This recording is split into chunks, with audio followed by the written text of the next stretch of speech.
My first marathon after my treatment I ran in St. Louis last April. Coming out of Forest Park towards the end of the marathon, everything is giving out. Your legs are tired, your lungs are tired, it's so hot outside. And I look up, I see Siteman.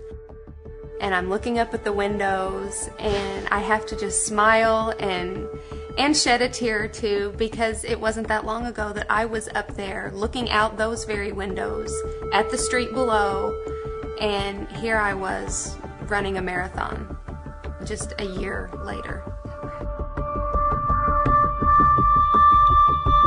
When I was 30 years old, they diagnosed me with stage 3 invasive ductal carcinoma. All I could think about in my mind was, how was I going to raise 3 children? The mother of my kids has cancer. This just came out of nowhere. You just don't realize the power of the word cancer when somebody you love, it gets diagnosed. I couldn't hardly believe it, but I had to tell my kids somehow. I was scared. But as a mom, you want to take care of those things. Tyler was outside playing basketball when we got home from our very first appointment that Friday. I remember my son coming and sitting beside her, and she put her arm around him, and he laid his head on her shoulder, and that was the hardest thing for me to watch. I could see tears welling up in his eyes, and he kind of put his head down, and I just laid my head on his shoulder, and I said, "We're going to be okay. We're going to be okay.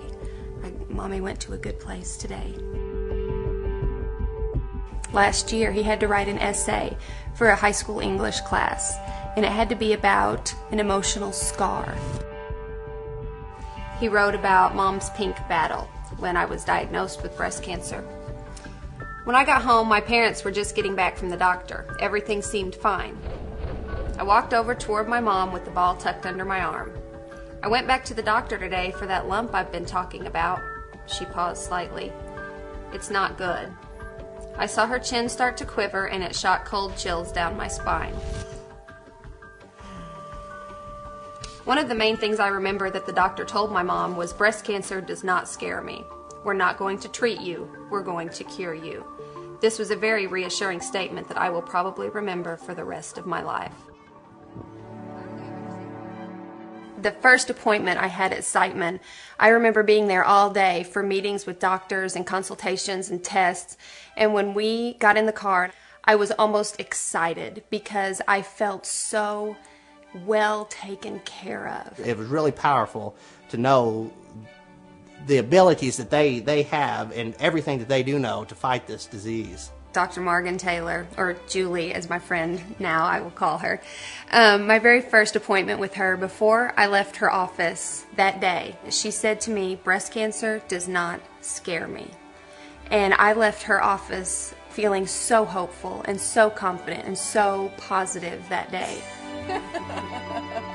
A total of 4 surgeries later, I was declared cancer-free, but then had to still go through a year of chemotherapy and 6 weeks of radiation. Treatment was really hard with 3 kids because I worried that I was taking away a part of the innocence of their childhood, something that we had never had to worry about. I don't ever want, my kids to ever hear the words, "You have cancer." So a world without cancer for me would just be fantastic. I remember asking my surgeon the day she took my drains out, because I felt like I had been tethered for a month. I said, "Can I run now?" And she just looked at me and she said, "Yes, take off." I could have just run out of her office. I was so excited. The hope that I have for our future is very bright.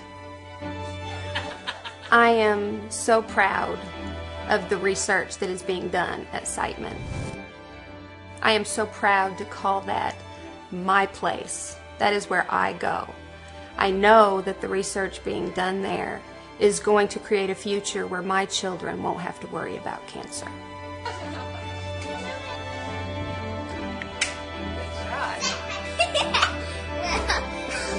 Good try.